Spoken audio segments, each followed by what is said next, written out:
चलिए तो शुरू करें। आवाज पहुंच रही मेरी?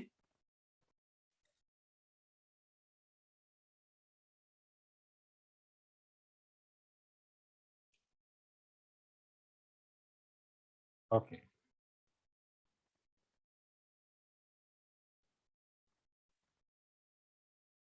तो आज भी हम लाइव स्ट्रीमिंग करेंगे।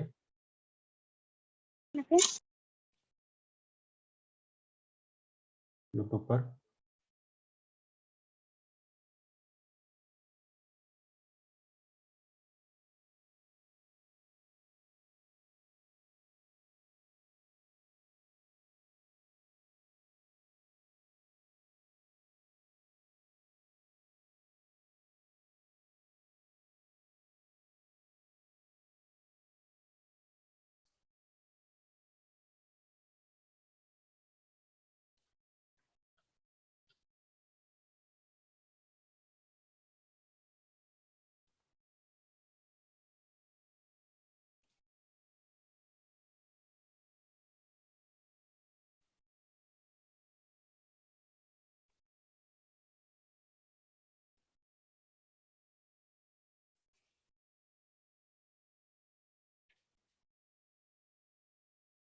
चलिए,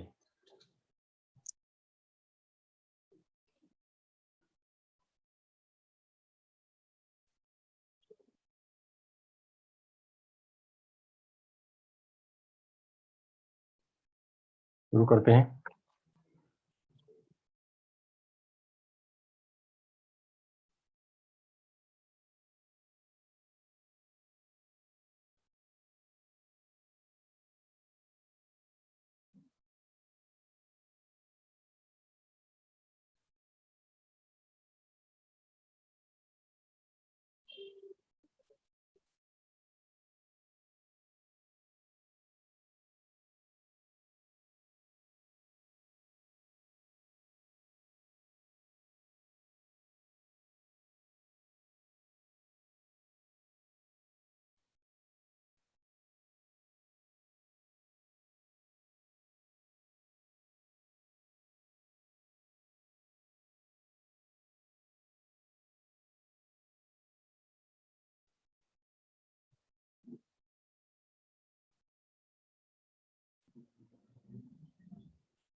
चलिए, तो शुरू करते हैं यहाँ से।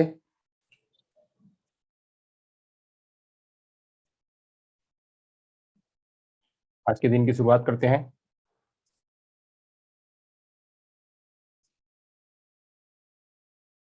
गुड मॉर्निंग, नमस्कार, राम राम। आज का सुविचार शुरू करते हैं। सुविचार आज के दिन की शुरुआत बहुत अच्छी तरह से करते हैं। तो अगर लोग, सुविचार है, अगर लोग आपका विरोध करें तो डरो नहीं। अगर आपका लोग विरोध करें तो डरो नहीं, क्योंकि जिस पेड़ पर फल लगते हैं उसको दुनिया उसी पर पत्थर मारती है। यानी जहां पे फल लगते हैं दुनिया उसी पर पत्थर मारती है। तो पत्थर मारती है तो इसका मतलब, अगर आपका कोई विरोध कर रहा है तो इसका मतलब है कि आप बिल्कुल सही रास्ते पर हो। आप बिल्कुल सही रास्ते पर हो, आपको डरने की आवश्यकता नहीं। डरिए नहीं, बिल्कुल एकदम कदम बढ़ाते हुए चलते चलिए, कदम बढ़ाते हुए चलते चलिए। तो विरोध अगर कोई करता है तो उससे डरो नहीं, डरने की जरूरत नहीं है। कोई आपको मानता है नहीं मानता, उससे उससे डरने की जरूरत नहीं है। एक दिन वही व्यक्ति आपके पीछे आएगा, एक दिन वही व्यक्ति आपके पीछे आएगा, इसलिए डरने की जरूरत नहीं है।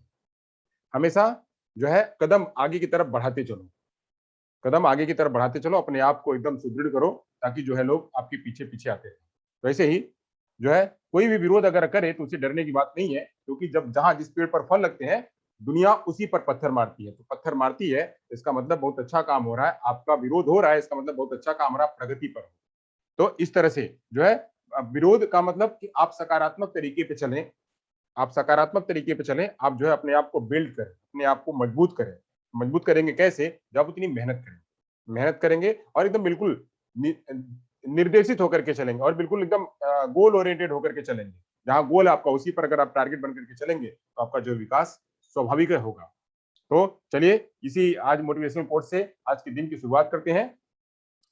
तो दिन की शुरुआत जो है करते हैं। निशा एकेडमी में आप सभी का स्वागत है। जीन पियाजे जो है चल रहा है, तो मैं संतोष सर आपके बीच जीन पियाजे का अगला पार्ट जो कि प्री कॉन्सेप्चुअल स्टेज है, प्री कॉन्सेप्चुअल स्टेज है, वो हम मैं वो आपको लेके आया हूं।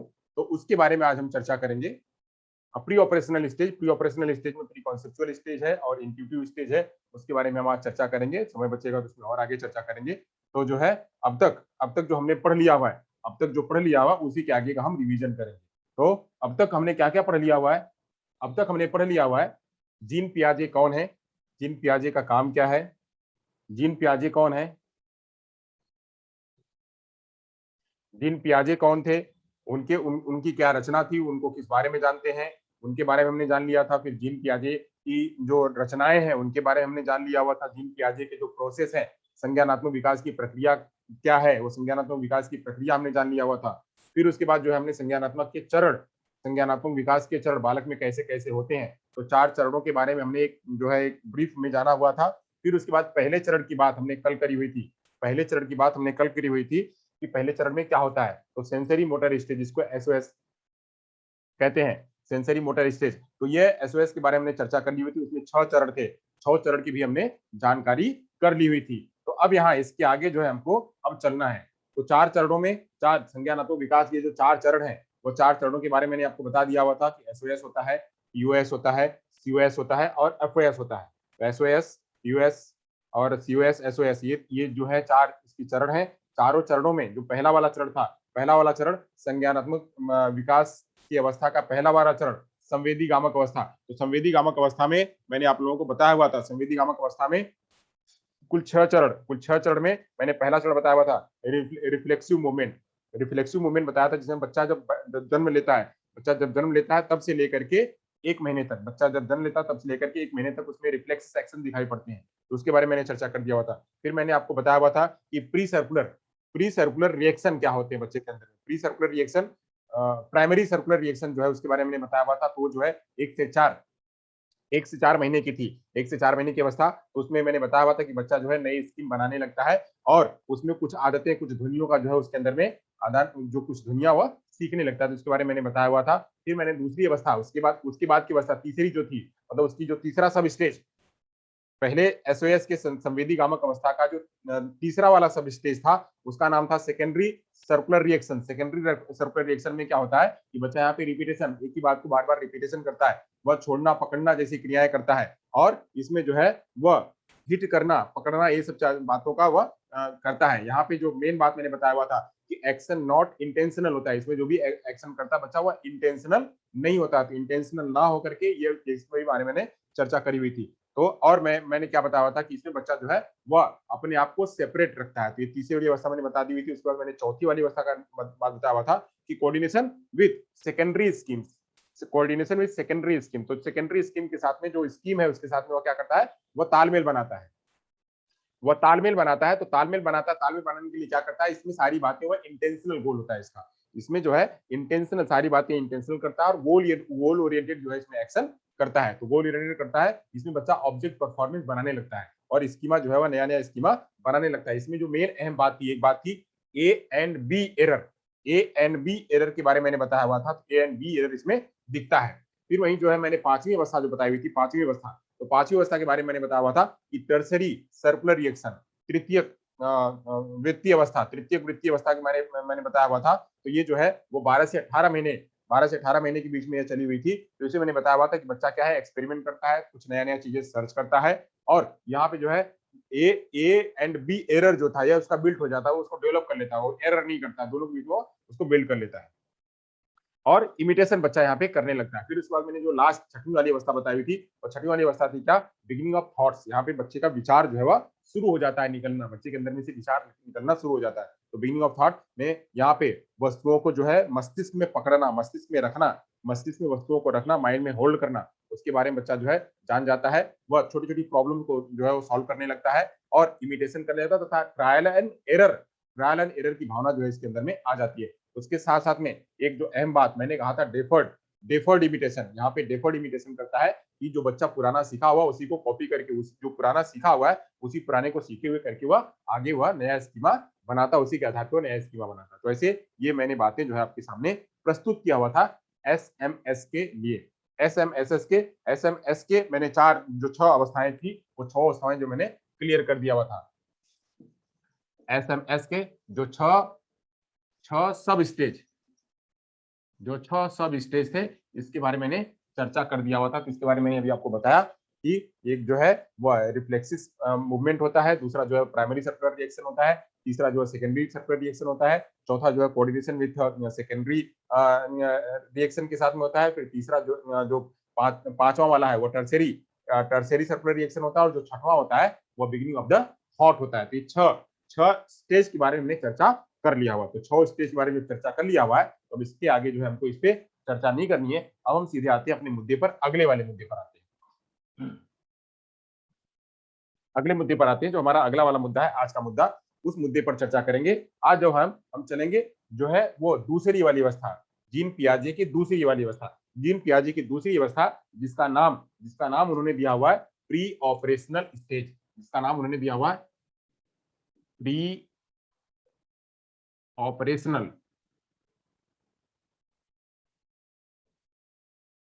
ऑपरेशनल स्टेज, जिसको कि कहा गया क्या, पीओएस। और इसकी उम्र क्या निर्धारित करेगी, इसकी उम्र निर्धारित करेगी क्या कि 2 से लेकर के 7 वर्ष, 2 से लेकर के 7 वर्ष जो है इसकी उम्र निर्धारित करेगी, 2 से लेकर के 7 वर्ष इसकी उम्र निर्धारित करी गई। अब इसके जो है उन्होंने प्री ऑपरेशनल स्टेज को उन्होंने 2 भागों में, 2 सब स्टेज में भागा, इसको उन्होंने 2 सब स्टेज में जो है वो डिवाइड किया। तो 2 सब स्टेज में डिवाइड किया, तो 2 सब स्टेज क्या थे, तो पहली वाली अवस्था थी उसको कहा गया पूर्व प्रत्यात्मक अवस्था, इसको कहा गया पूर्व प्रत्यात्मक अवस्था, जिसको अंग्रेजी में कहा गया कि प्री कॉन्सेप्चुअल स्टेज, जिसको अंग्रेजी में कहा गया प्री कॉन्सेप्चुअल स्टेज, अंग्रेजी में कहा प्री कॉन्सेप्चुअल स्टेज। इसकी जो अवस्था निर्धारित करी गई, इसकी अवस्था निर्धारित करी गई 2 से 4 वर्ष, 2 से 4 वर्ष इसकी अवस्था निर्धारित गई। पूर्व प्रत्यात्मक अवस्था को प्री कॉन्सेप्चुअल स्टेज कहा गया, और इसकी अवस्था जो निर्धारित करी गई वह 2 से 4 वर्ष निर्धारित करी गई। वहीं जो है अंतः प्राज्ञ काल कहा गया, दूसरी वाली अवस्था जो इसकी सब स्टेज थी उसे कहा गया अंतः प्राज्ञ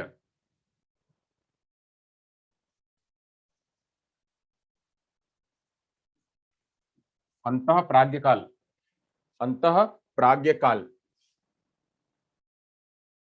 अंतः प्राज्ञ काल। इस अंतः प्राज्ञ काल को कहा गया इंट्यूटिव स्टेज,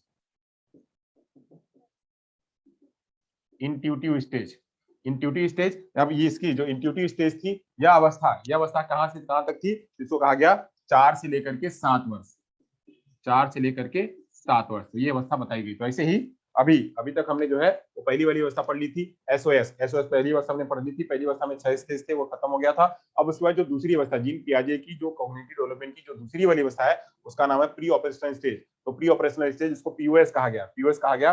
अब पीओएस में जो है बच्चे को सीखना है, पीओएस में बच्चे को सीखना है।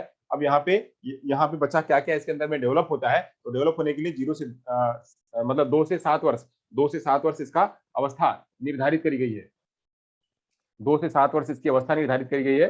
अब 2 से 7 वर्ष में बच्चा क्या सीखता है, 2 से 7 वर्ष में बच्चा जो है वह क्या सीखता है, उसको 2 भागों में, 2 सब स्टेज में डिवाइड किया गया। पहली स्टेज जो है उसको कहा गया प्री कॉन्सेप्चुअल स्टेज, और दूसरी को कहा गया इंट्यूटिव स्टेज। तो पहली वाली अवस्था में 2 से 4 वर्ष का समय दिया गया, वो बांटा गया, और जो उसकी सब स्टेज दूसरी थी उसको 4 से 7 वर्ष में डिवाइड किया गया। चलिए अब हम इसी को एक एक को अलग अलग रूपों में जानेंगे, एक एक को अलग अलग रूपों में जानेंगे कि ये अलग अलग रूपों में क्या होता है, अलग अलग रूपों में क्या होता है। तो हम इसी को जो है वो 2 भागों में बांट लेंगे और यही चर्चा करेंगे, चलिए, तो प्री ऑपरेशनल स्टेज को जो है 2 भाग हैं इसके, प्री ऑपरेशनल स्टेज के 2 भाग, उन दोनों भागों को हम चर्चा करेंगे। एक ही बोर्ड पर ले लेते हैं ताकि आपको कंपैरेटिव रूप में पता चले, एक ही बोर्ड पर मैं आपको समझाऊंगा, बताऊंगा, ताकि आपको कंपैरेटिव रूप में पता चले।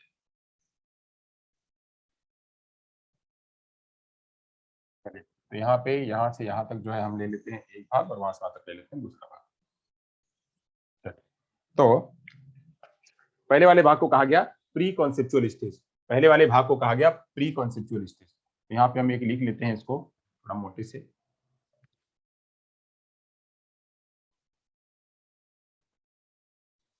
अब ये टोटल है, इस पूरे का नाम है pre operational stage. Pre operational stage, pre operational stage हो गया। अब प्री ऑपरेशनल स्टेज को 0 से 2 से 7 वर्ष, 2 से 7 वर्ष। अब 2 से 7 वर्ष को दो भागों में बांटा गया। पहले भाग को कहा गया क्या कि प्री कॉन्सेप्चुअल स्टेज, पहले को कहा गया प्री कॉन्सेप्चुअल स्टेज,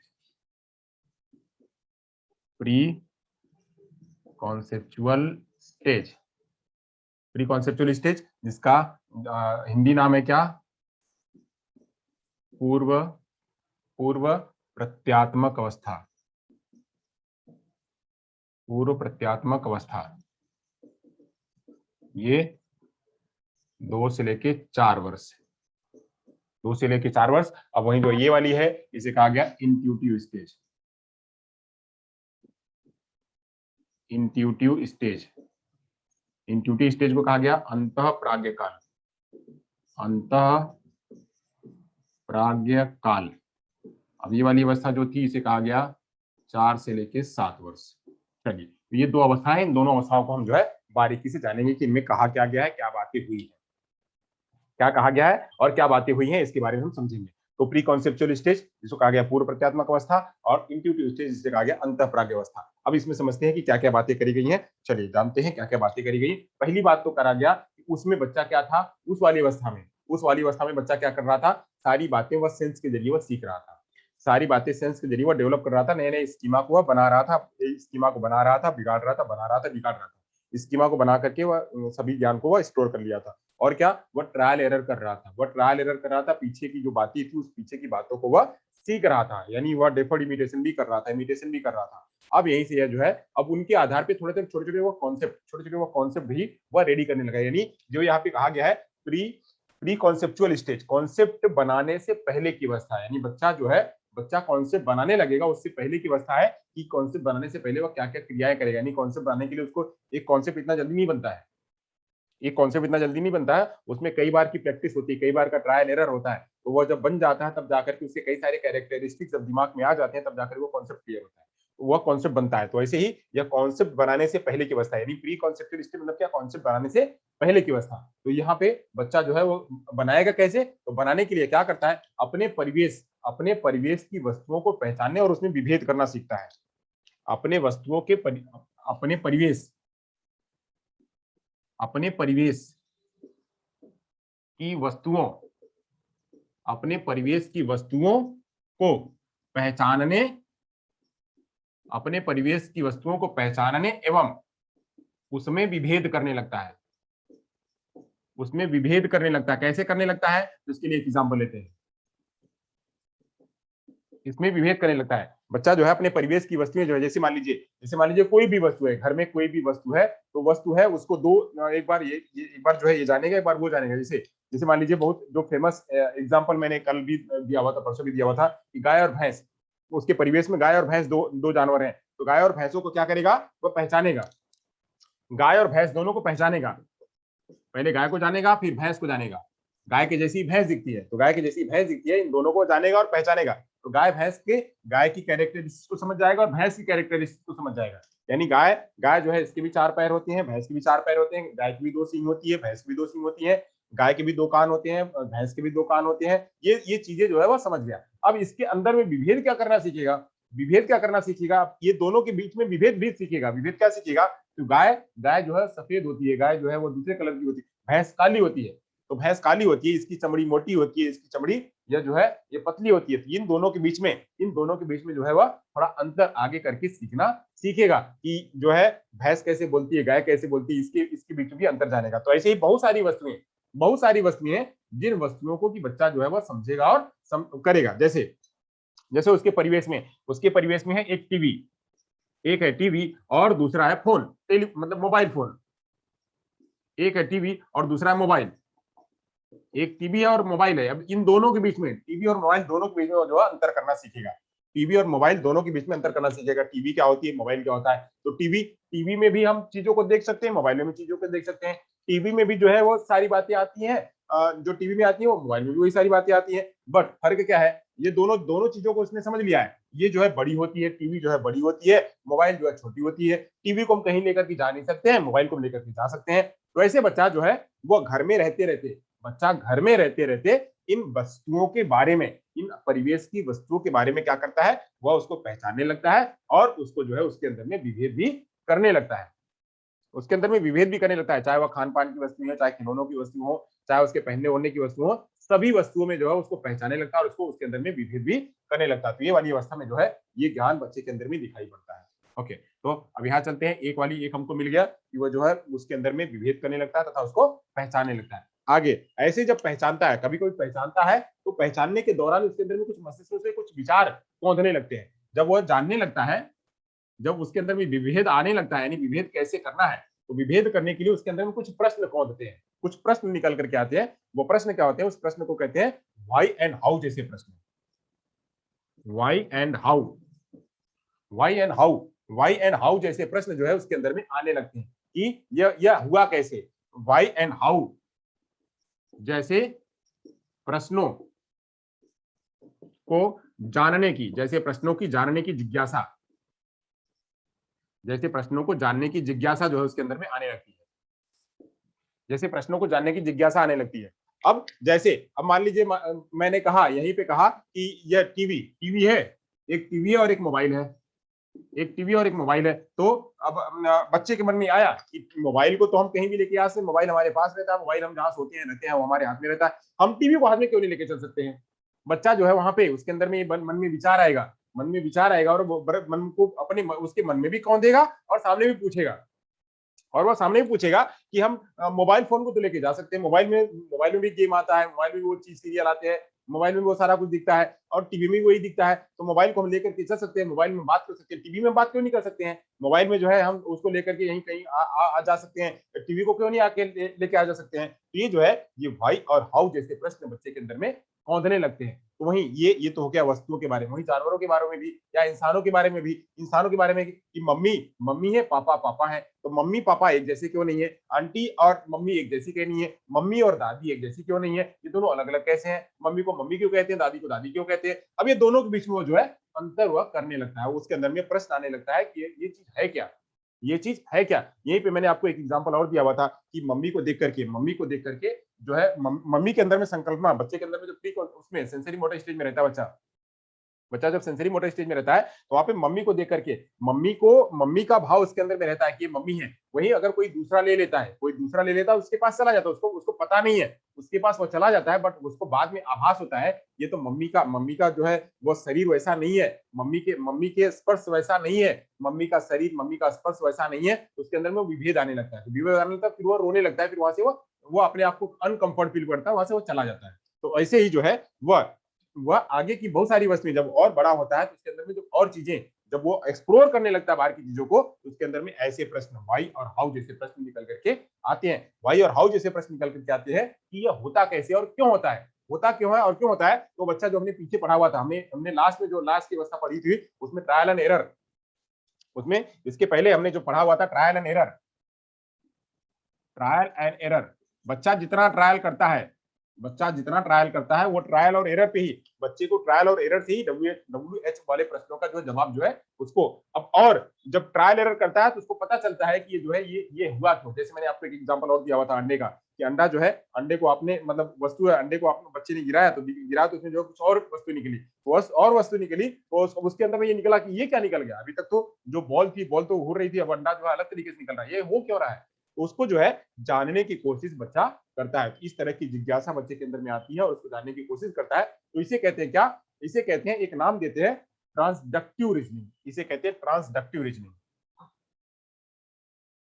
जब यह जिज्ञासा बच्चे के अंदर में आती है और बच्चा जब उसको सॉल्व करता है, उसको जानने की कोशिश करता है, तो उसे कहते हैं ट्रांसडक्टिव रीजनिंग।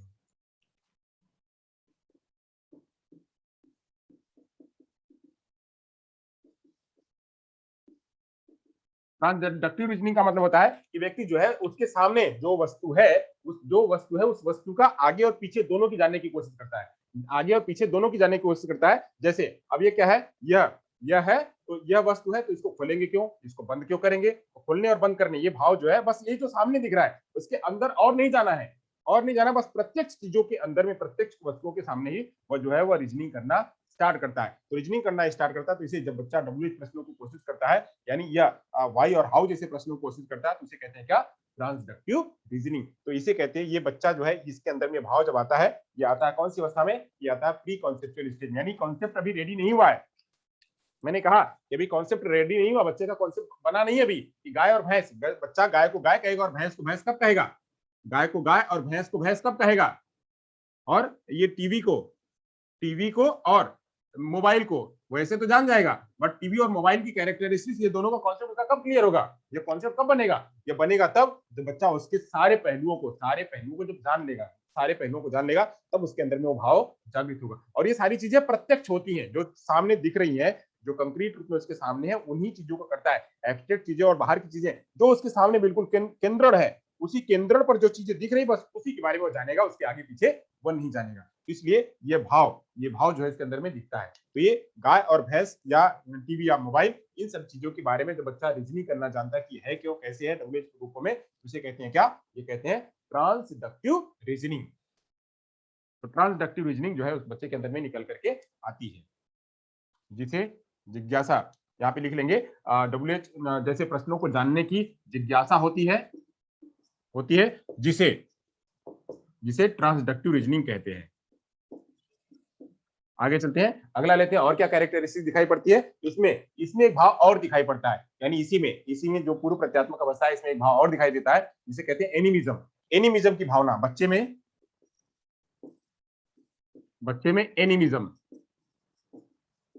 एनिमिज्म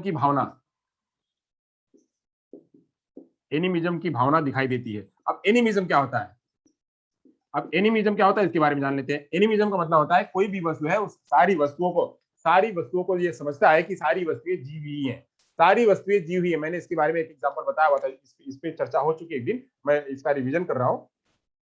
ये होता क्या है कि जैसे जो है, अब हम क्या करते हैं कि हम घर में होते हैं, तो बच्चे के अंदर में टेंडेंसी होती है, जब बच्चा होता है तो उसको अगर किसी ने मार दिया तो मम्मी जो है वो उसको बदला लेने की भावना होती है कि हमको मारा तो हम भी मारेंगे, तो ऐसे जो है वो मार देता है, या मम्मी उसको मारा तो मम्मी कहती है क्यों मारा इसको, ये रो रहा है, मारना नहीं है, तो ऐसे जो है लो मार दिया मैंने, ये अभी नहीं करेगा। अब जैसे कोई है तो उसकी वस्तु ले रहा है, कोई बच्चा है तो बच्चा जो उसकी वस्तु ले रहा है, तो कोई भी तीसरा व्यक्ति है उसका वस्तु ले रहा है, तो कहेगा कि नहीं मतलब, जब वो ले लेगा तो बच्चा रोने लगेगा, ये वस्तु अगर किसी दूसरे ने ले लिया तो ये बच्चा रोने लगेगा, यहाँ पे बच्चा या रोने लगेगा, ये जो दूसरा व्यक्ति है वो तो हंस रहा है, तो ये क्या कहेगा, ये अब यहाँ रोने लगेगा, तो इसको चुप कराने के लिए मम्मी क्या कहती है, ये भी मारूंगा मैं, नहीं तो ऐसा नहीं करना है, मैं लो चुप हो जाओ, मैं इसको मारता हूँ या मैं इसको मारती हूँ, तो ऐसे जो है बच्चा क्या होता है, चुप हो जाता है। तो ये भावना उसके अंदर में बढ़ जाती है, तो ये समझता है कि ये सारे क्या है, जीव है, तो जीव के साथ में सारी वस्तुएं हो सकती हैं। तो वैसे ही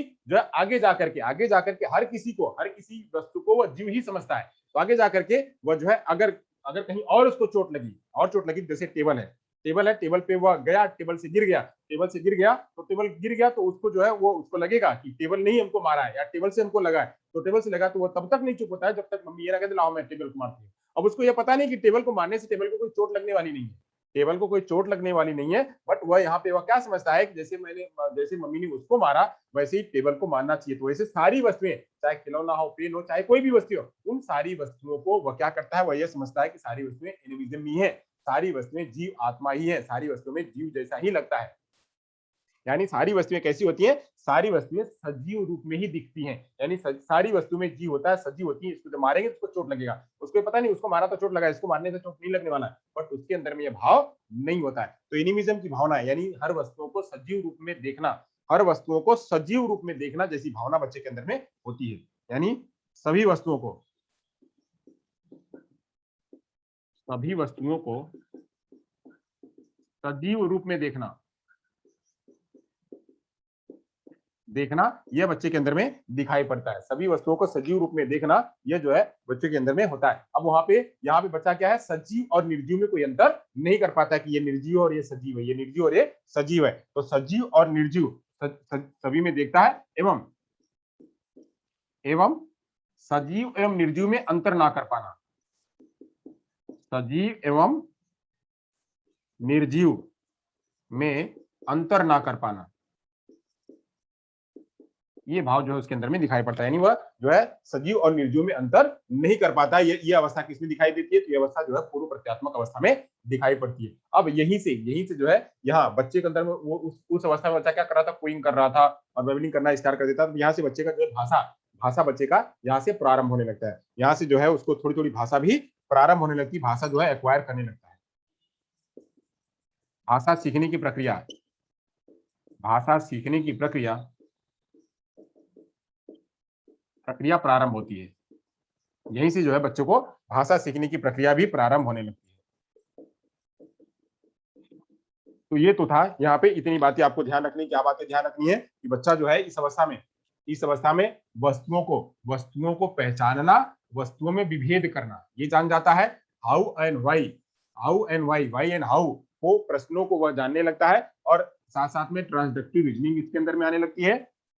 बच्चे के अंदर में एनिमिज्म का भाव दिखाई देता है। बच्चे सजीव एवं निर्जीव के बीच में अंतर नहीं कर पाते, बच्चे सजीव एवं निर्जीव के बीच अंतर नहीं कर पाते हैं। और क्या क्या, तो बच्चा यहाँ से भाषा सीखने की प्रक्रिया जो उसकी प्रारंभ होने लगती है यहाँ से, इस अवस्था से। तो ये था क्या, पूर्व प्रत्यात्मक अवस्था। ये वाली अवस्था थी, इसे कहते हैं पूर्व प्रत्यात्मक अवस्था। अब चलिए हम चलते हैं किसमें, अब यहाँ तक हो गया तो हम आगे चलते हैं अंतः प्राज्ञ काल, जो कि अब इससे थोड़ा सा बड़ा है। अब इससे थोड़ा सा बड़ा है, अंतः प्राज्ञ काल को समझेंगे। अंतः प्राज्ञ काल को थोड़ा सा हमको और अच्छे से समझना पड़ेगा, क्योंकि हमने इसको जान लिया हुआ था, इसका रिवीजन हुआ है। अब हमको ये अभी नया चलना है, तो बहुत ध्यान से आप लोग समझिएगा, ताकि आपको उसके बाद में याद आए या वो समझ में आए। इसमें कई सारे कॉन्सेप्ट है, तो कई सारे कॉन्सेप्ट को हमको समझना पड़ेगा। चलिए आते हैं, जो है हम बात करते हैं इंट्यूटिव स्टेज की। इंट्यूटिव स्टेज में जो है यहाँ पे क्या बात होती है, यहाँ पे जो है बात होती है कि ये बच्चा यहाँ तक ये बच्चा यहाँ तक तो सीख लेता है। बच्चा जो है डब्ल्यूएच प्रश्नों को करने लगता है और यहाँ से उसकी प्रत्यात्मक यानी कॉन्सेप्ट बनाने का प्रक्रिया यहाँ से स्टार्ट हो जाती है। कॉन्सेप्ट बनाने की प्रक्रिया यहाँ से स्टार्ट होती है। अब यहाँ से बच्चा थोड़ा सा तर्क लगाना प्रारंभ करेगा, यानी कॉन्सेप्ट बन गया तो तर्क लगाएगा कि ऐसा क्यों हुआ, ऐसा कैसे हुआ, ये ऐसा होना था क्या। तो ऐसे बच्चा जो है थोड़े थोड़े तर्क भी लगाना प्रारंभ करता है। इसमें बच्चा क्या है, तर्क लगाना प्रारंभ करता है। इसमें बच्चा वस्तुओं में तर्क लगाना प्रारंभ करता है, तर्क लगाना प्रारंभ करता है। तर्क लगाना प्रारंभ जो है इसके अंदर में स्टार्ट होता है कि ऐसा क्यों हुआ, किस लिए हुआ, कि अगर हम ऐसा करें तो हो जाएगा क्या, लो अगर हम इसमें एक और जोड़ देंगे तो बढ़ जाएगा ये, अगर हम इसमें एक चीज और कर देंगे तो ये और बढ़ जाएगा। जैसे बच्चा खेल रहा है, खेलते खेलते वो अपनी गुड़िया को सजा रहा है, तो गुड़िया को सजा रहा है, तो गुड़िया को सजाते सजाते उसके मन में एक भाव आया कि जो है मम्मी देखो बिंदी लगाती, मम्मी बिंदी लगाती, तो गुड़िया को मैं बिंदी लगाऊं तो गुड़िया और सजने लगेगी। मम्मी जो अपनी चोटी बनाती है, तो मम्मी तो एक सिंगल चोटी बनाती है और एक डबल वाली भी चोटी लगाती है। तो जैसे मेरा बाल बनाती है, तो मैं गुड़िया का अगर ये वाला बाल बना दूंगी, ये वाला बाल कर दूंगी, तो गुड़िया और सजने लगेगी, ये भाव जो है, ये तर्क उसके अंदर में, बच्चे के अंदर में आने लगता है। तो ऐसे खेलने में के दौरान में और बच्चे के अंदर में परिवेश के साथ में हर वस्तुओं में बच्चा जो है वो ट्रायल एरर करके आगे जो है वो कॉन्सेप्ट उसका रेडी होता है, तो उसमें वो तर्क भी लगाने लगता है। तो ऐसे तर्क जो है वह लगाने लगता है। अब यहाँ पे एक भाव जो और है, वो भाव उस बच्चे के अंदर में दिखाई देता है, जिसे कहते हैं इरिवर्सिबिलिटी। बच्चों के अंदर में इरिवर्सिबिलिटी दिखती है, ये आपको जानना जरूरी है। बच्चों में इरिवर्सिबिलिटी, बच्चों के अंदर में इरिवर्सिबिलिटी,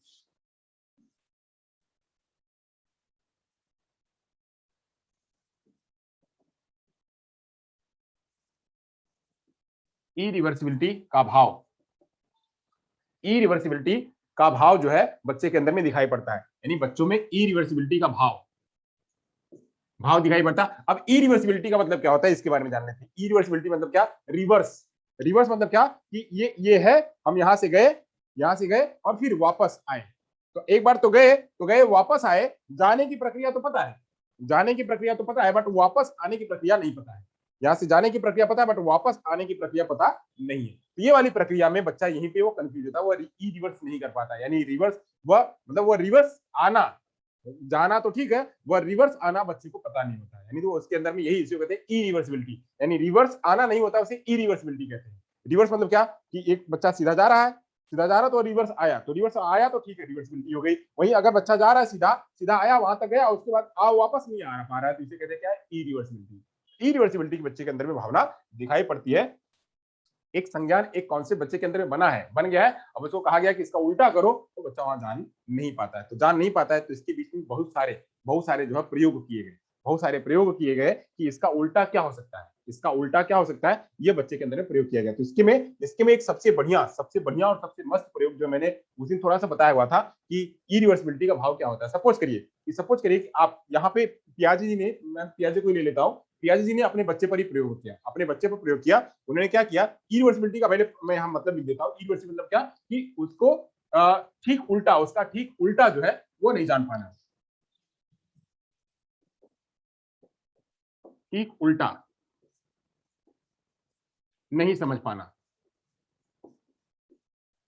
कोई भी वस्तु उसका ठीक उल्टा जो बच्चा वह नहीं समझ पाता है, ठीक उल्टा, चाहे वो कोई कॉन्सेप्ट हो चाहे कोई भी हो, उसका ठीक उल्टा बच्चे को नहीं समझ में आता, वो सीधा सीधा जो दिखता है वही समझ पाता है। तो अभी यहाँ पे इस अवस्था में बच्चे का इरिवर्सिबिलिटी का भाव होता है, इस अवस्था में बच्चे के अंदर भी इरिवर्सिबिलिटी का भाव होता है, यानी वो बच्चा किसी भी वस्तु का ठीक उल्टा नहीं समझ पाता। अब उसके लिए भाव क्या है, उसके लिए उन्होंने प्रयोग क्या किया, ये कहां से सिद्ध किया उन्होंने, तो सिद्ध करने के लिए बहुत सबसे जो अहम अहम प्रयोग उन्होंने किया, अपने ही बच्चे पर किया। वो क्या करते हैं, उनका जो बच्चा है, वो बच्चा एक दिन क्या करता है कि स्कूल, उनके बच्चे स्कूल जाते हैं, तो बच्चे स्कूल जाते हैं, तो उसी में से उनका एक बच्चा जो है स्कूल जाने से पहले उसकी गाड़ी छूट जाती है, यानी वो साधन में, किसी साधन से बच्चा जाता होगा, तो साधन वाला हुआ उस दिन नहीं आया, तो बच्चे को जो है उसके घर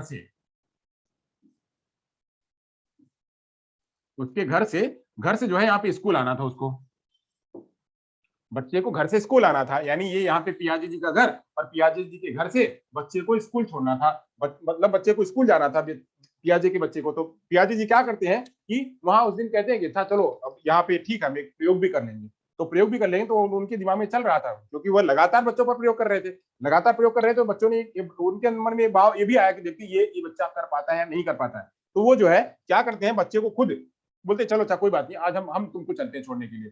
तो वो खुद ही जाते हैं बच्चे को स्कूल छोड़ने के लिए जाते हैं, तो उस दिन कोई साधन से, अपने कोई साधन से ले जाते हैं, वो पैदल पैदल चल के जाते हैं, वो क्या करते हैं, पैदल पैदल चल के जाते हैं। तो पैदल चल के जाते हैं, तो चल के जाते हैं, यहाँ से स्कूल से निकले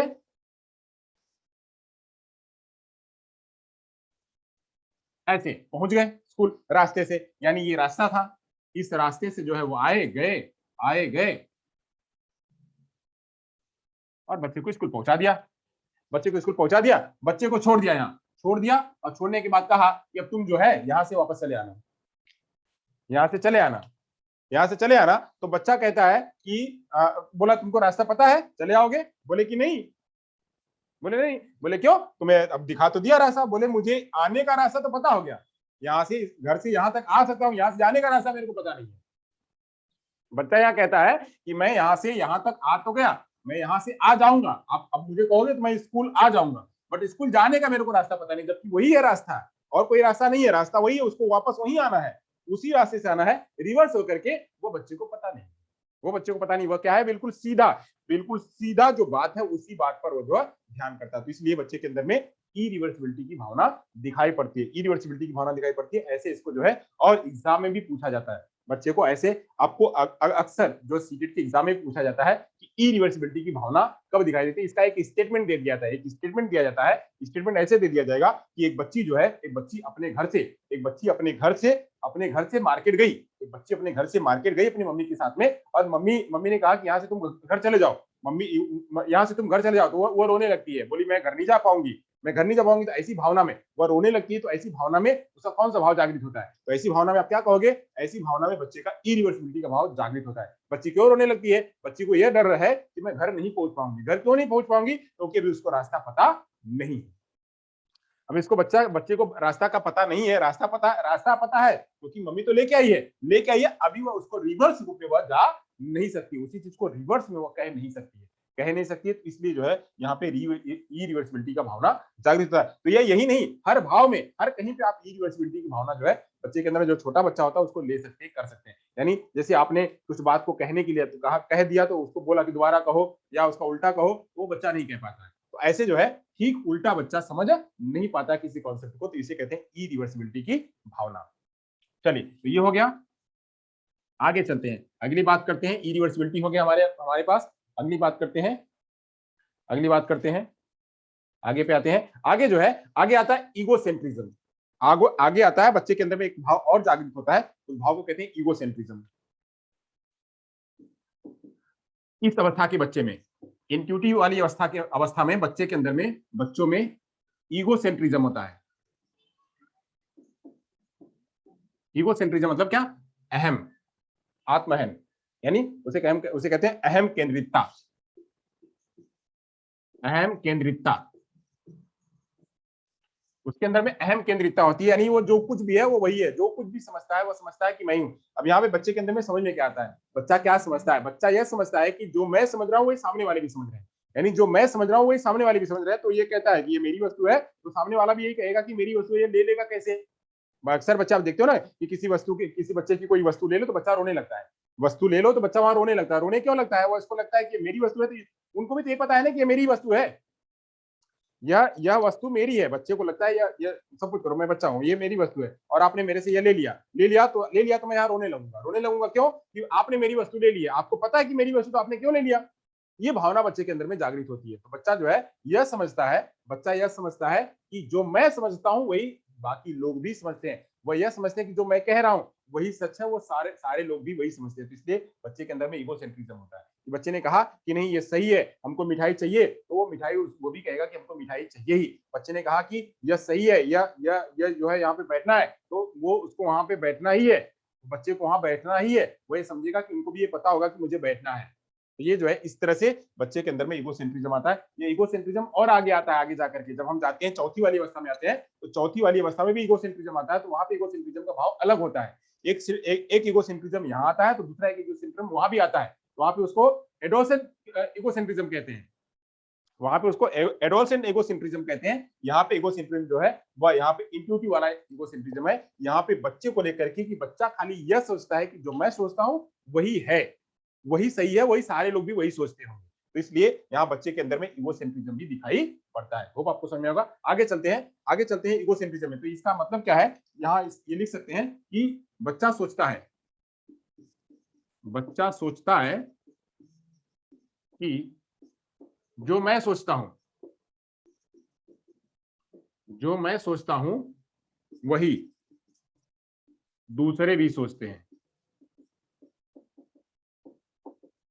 जो मैं सोचता हूं वही दूसरे भी सोचते हैं, यानी वो जो अंदर जो भाव उसके अंदर में है वही भाव दूसरे के अंदर में भी है। जो व्यक्ति एक वस्तु के लेकर के जो कॉन्सेप्ट बच्चे के अंदर में है वही समझता है कि वही सारे लोग भी उसको समझते हैं। उसको नहीं पता है कि इसका और भी कोई दूसरा रूप हो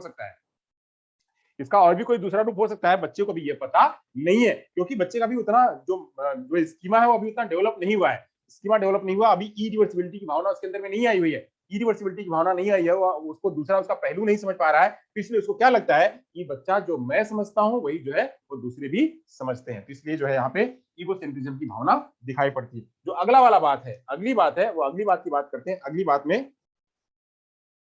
बात में जो है पियाजे जी कहते हैं अगली बात को लेकर के कि बच्चे में और क्या दिखाई पड़ता है? बच्चे में दिखाई पड़ता है लैक ऑफ कंजर्वेशन।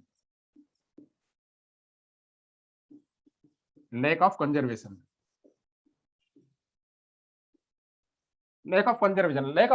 का मतलब होता है संरक्षण की कमी। लैक ऑफ कंजर्वेशन का मतलब होता है संरक्षण की कमी। अब संरक्षण की कमी को समझ लेते हैं। संरक्षण की कमी क्या होती है? संरक्षण की कमी का मतलब होता है कि व्यक्ति जो है उसको स्टोर करना, उसको कंजर्व करके रखना। जैसे क्या होता है, आप लोग क्या करते हो जब खेलते हो तो क्या करते हो? कंचे इकट्ठा करके रखते हो, और सारी वस्तुएं इकट्ठा करके रखते हो कि कंचे हैं, वस्तु हैं, और फल है, फलों के नाम है, ये सारी वस्तुएं आप स्टोर करके रखते हो अपने माइंड में। बच्चा थोड़ा और जो बड़ा होता है तो फल के कितने कितने नाम होते हैं, जानवर के कितने नाम होते हैं, वस्तुओं के कितने नाम होते हैं, अलग अलग प्रकार की वस्तुएं, सारी वस्तुओं को वहां पे वो स्टोर करके रखता है। तो मस्तिष्क में स्टोर करके रखते हैं, जिसे आप फिजिकल रूप में स्टोर करके रखते हो। कंचों को आप फिजिकल रूप में स्टोर कर रखते हैं, अलग अलग प्रकार के पेनों को आप स्टोर करके रखते हो, वैसे ही बच्चा अपने मस्तिष्क में भी स्टोर करके रखता है, स्कीमा बना करके रखता है, स्कीमा जो है बना करके रखता है। तो यहाँ पे इस अवस्था में वह कंजर्वेशन की भावना की कमी होती है। यहाँ पे जो स्टोर करने की भावना है, जो मेमोरी बना करके रखना है अंदर अलग अलग प्रकार के, यानी एक ही के अलग अलग पहलू, ये कही कि अलग अलग पहलू कि वो भाव बच्चे के अंदर में नहीं पता है, वह जो है वो संरक्षण नहीं कर पाता, लय का नहीं है। जैसे जैसे अलग अलग रूप की मैं बात करूं कि मैं कहता हूं कि जैसे आना, अक्सर यहाँ पे कहा जाता है कि आप जब बच्चों को बताएं तो वो अलग अलग रूपों में बताएं। तो अलग अलग रूपों में क्या, आना, तो आना के रूप में आया, यहाँ पे आया एक शब्द है आया, आया तो कौन आया, मम्मी, वो भाई आया, भाई आया, तो भाई आया। अब यहाँ पे खाली आप आया को भाई से जोड़ करके बताएंगे तो बच्चा क्या समझेगा, खाली भाई ही आता है, आता है, आया मतलब आता है, तो आता है खाली भाई ही आता है। तो यह यहाँ पे और नहीं पता चलेगा कि जैसे अब पानी आया, पानी आया, बाघ आया। अब ये अलग अलग रूप है, अलग अलग रूप है, अलग अलग रूपों में भी आया होता है, अलग अलग रूपों में भी अलग होता है। मम्मी आई, दीदी आई, और पानी आई, गाय आई, बिल्ली आई। अब ये इसको भी ये आती हैं, आने का काम ये भी है, खाली मम्मी ही नहीं आती, खाली भाई ही नहीं आता, खाली पापा ही नहीं आते, सब लोग आते हैं। तो ये जो है इसकी भावना बच्चे के अंदर में यहाँ पे कमी होती है, इसको संरक्षण करने की भावना अभी नहीं होती है बच्चे के अंदर में, ये बिल्ट नहीं होता है। इसका संरक्षण जो अलग अलग रूपों में उसका प्रयोग करना है वो बच्चे को पता नहीं होता है, बच्चे को पता नहीं होता है। तो इसकी वजह से बच्चा करता क्या है, संरक्षण की भावना बच्चे के अंदर में नहीं होती है, तो बच्चा करता क्या है, बच्चा जो है यहाँ पे उसको संरक्षण की भावना की जब कमी होती है तो ये समझता है कम या ज्यादा का अंतर नहीं कर पाता है। जब यह इसके अंदर में ये संरक्षण है, जब संरक्षण नहीं है बच्चे के अंदर में तो कौन कौन सा ज्यादा है कौन सा कम है उसको पता नहीं होता, क्योंकि उसने उतना रखा नहीं अपने मस्तिष्क में, मस्तिष्क में रखा नहीं। तो उसके एक एग्जाम्पल ले लेते हैं कि अब इसका एक तरह से कह सकते हैं कि कम या ज्यादा का भाव, कम या ज्यादा का बोध, कम या अधिक का बोध, कम या अधिक का बोध बच्चे के अंदर में नहीं होता। कम या अधिक का बोध कैसे नहीं होता, चलिए एक एग्जांपल के जरिए ले लेते हैं। एग्जांपल जैसे जैसे क्या है, आपने आपने क्या किया, बच्चे के पास एक 10 रुपए का सिक्का है, बच्चे के पास एक 10 रुपए का सिक्का है, या मान लीजिए 5 रुपए का ही सिक्का है, हम 10 रुपए की बात नहीं करते हैं, 10 रुपए बड़ा हो गया, मान लीजिए 5 रुपए का सिक्का है, बच्चे के पास 5 रुपए का सिक्का है, आपको लगा कि 5 रुपए का है, 5 रुपए का सिक्का है, तो बच्चे के पास एक ही आपको चाहिए। आपने क्या किया, बच्चे को जो है अब उसको पता नहीं कि 5 रुपए की सिक्के की वैल्यू क्या है, उसको नहीं पता है। अभी 5 रुपए के सिक्के की जगह पे आपने उसके पास एक सिक्का है, आपने उसकी जगह पे 2 सिक्के दे दिए, उसके पास एक ही, आपने 2 सिक्के, या आप 50-50 पैसे के आपने 3 सिक्के दे दिए, 50 पैसे के आपने उसके 3 सिक्के दे दिया, वहां पहले एक सिक्का था, अब एक सिक्के उसको 3 सिक्का मिल गया, वो खुश है अपने आप को, वो अपने आप को बहुत खुश है। वो क्या समझ रहा है कि हमको तो 3 सिक्का मिल गया, हमको हमारा एक ही सिक्का था, 3 सिक्का हमको मिल गया। तो ऐसे जो है बच्चा वहां पे वह कम या अधिक की भावना का उसके अंदर में बोध नहीं होता है, वो जान नहीं पाता उसकी, उसका कारण क्या होता है कि बच्चे के अंदर में कंजर्वेशन की भावना नहीं होती है, संरक्षण की भावना नहीं होती है, तो उसके अलग अलग पहलुओं को बच्चा समझ नहीं पाता है, उसके अलग अलग पहलुओं को बच्चा नहीं समझ पाता है। इसलिए इसलिए वह सिक्के के अलग अलग पहलू को, सिक्के के अलग अलग पहलू को, सिक्का कम है ज्यादा है, वह नहीं समझ पाता है। तो नहीं समझ पाता है, ये बोध किस वजह से होता है, तो लैक ऑफ कंजर्वेशन की वजह से होता है, लैक ऑफ कंजर्वेशन की वजह से, यानी उसके पास बहुत ज्यादा वस्तुओं का संरक्षण नहीं होता है, बहुत ज्यादा वस्तुओं का संरक्षण नहीं होता है, इस वजह से उसके मस्तिष्क में स्कीमा नहीं बना रहता है, इस वजह से बच्चा क्या कर पाता है, उसको वह सही रूप में निर्देशित नहीं कर पाता, सही रूप में उसका जो है बोध नहीं दे पाता है। जैसे हम बात करें कि वही सिक्के की मैंने बात करी, तो सिक्का जो है वो सिक्का आपने दिया, वो सिक्के को बच्चा जो है उस सिक्के के आधार पे, आपने जो सिक्का दिया और उसके पास जो सिक्का, उन दोनों के बीच में अंतर नहीं कर पाता, तो अंतर ना कर पाने की भावना भी यहाँ पे दिखती है। कम या अधिक का बोध या कम या अधिक में अंतर, कम या अधिक में अंतर ना कर पाना, तो ये जो है बच्चे के अंदर में दिखता है, किस भाव से, किस वजह से, लैक ऑफ कंजर्वेशन की वजह से। चलिए अब अगली बात करते हैं, अगली बात करते हैं जो है सेंट्रेशन की। ये सेंट्रेशन की भावना भी अक्सर दिखाई पड़ती है, सेंट्रेशन, सेंट्रेशन एक अगला आता है कि बच्चे के अंदर में सेंट्रेशन नहीं होता है, बच्चे के अंदर में सेंट्रेशन नहीं होता है। अब सेंट्रेशन नहीं, इसमें जो है बच्चा क्या करता है, या सेंट्रेशन होता है इसके अंदर में, यहाँ पे सेंट्रेशन, इस अवस्था में सेंट्रेशन की भावना दिखाई पड़ती है, सेंट्रेशन की भावना दिखाई देती है। अब सेंट्रेशन की भावना दिखाई देती है मतलब क्या, सेंट्रेशन मतलब क्या, केंद्रीकरण, सेंट्रेशन का मतलब कह सकते हैं आप केंद्रीकरण, सेंट्रेशन को आप कह सकते हैं क्या, केंद्रीकरण, बच्चे का केंद्रीकरण होता है। केंद्रीकरण, बच्चे का केंद्रीकरण होता है। अब केंद्रीकरण करने के लिए होता क्या है, बच्चा जो है बिल्कुल केंद्रण होता है उसका, वही वही जो है वही दिखेगा उसको। सेंट्रेशन की भावना बच्चे के अंदर में दिखाई पड़ती है, यानी केंद्रीकरण की केंद्रीकरण की भावना, केंद्रीकरण की भावना जो उसके अंदर में होती है। अब केंद्रीकरण की भावना का एग्जांपल ले लेते हैं। अब केंद्रीकरण की भावना जो है दिखाई देती है तो कैसे दिखाई पड़ती है, यानी उसका जो कंसंट्रेशन है, जो उसका ध्यान है, बिल्कुल एक ही जगह केंद्रित होता है, एक ही जगह केंद्रित होता है, वो वहीं पे कर पाता है। तो जैसे इसके लिए बहुत सारे एग्जांपल्स हैं, इसके लिए बहुत सारे एग्जांपल्स हैं। तो जैसे एग्जांपल में एक बहुत अच्छा फेमस एग्जांपल है कि जैसे मान लीजिए एक जो है एक दो बीकर रख दिया, शिक्षक ने दो बीकर रख दिया, दो बीकर, अब दो बीकर में पानी भर दिया, दो बीकर में, बच्चे को दो बीकर में पानी भर दिया। अब ये दो बीकर है यहाँ पे,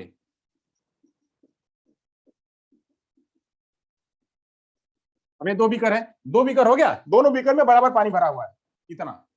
अब बच्चा देख रहा है दोनों बीकर में इतना ही पानी है, दोनों बीकर में इतना ही पानी है। अब ये वाला बीकर छोड़ दिया, ये वाले बीकर के लिए वो क्या किया, इतना, इसका इतना आयतन है, अब इसका आयतन थोड़ा बढ़ा दिया, इसका आयतन थोड़ा बढ़ा दिया। अभी इसका केंद्र कहाँ है, इसका केंद्र यहाँ पे है, इसका केंद्र यहाँ पे है। अभी इसने इसको ही समझा है, इतना ही समझा है, इसका केंद्र अभी कहाँ पे है, बस इतनी ही जगह पे है। जैसे हमने पीछे पढ़ा हुआ था, पीछे पढ़ा हुआ था कि बच्चे का केंद्र वहां तो बहुत ही छोटा सा कॉन्सेप्ट था, बच्चा वह कर नहीं पा रहा था, बच्चा वहां पे कर नहीं पा रहा था। यानी ए और बी एरर जहां बच्चा कर रहा था, मैंने आपको बताया हुआ था कहाँ पे, एसओएस में मैंने आपको बताया हुआ था कि ए और बी एरर करता था, मैंने आपको बताया हुआ था ना, ए और B error, A and B error, A and B error मैंने समझाया हुआ था कि बच्ची क्या होती है, बच्ची यहाँ पे, बच्ची को वही एक कपड़ा यहाँ, एक कपड़े में यहाँ और एक कपड़े में यहाँ, तो बच्ची का ध्यान जो है इसी पर होता है।